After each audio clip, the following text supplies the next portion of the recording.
Woi kula, hari ini aku hendak membahas lawan paman-paman pentol. Paman pentol yang aku hendak bahas ini paman pentol 46.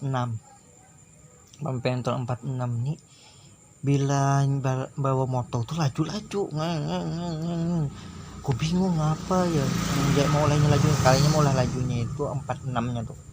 46-nya tuh identik lawan Valentino Rossi. Nah, Valentino Rossi hendak ampih balapan.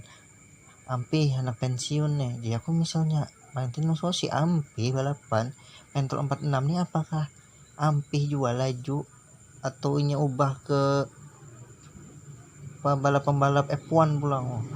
Pentol 46 ini laju kan nyelip kayak Rossi. Nah, aku yang terkajut. Misalnya si Din fans lawan bagian F1 laju lagi bisa tuh pentolnya terkipai. Terkipai pentolnya gugur ke tanah jadi jalan pentol, jalan tol.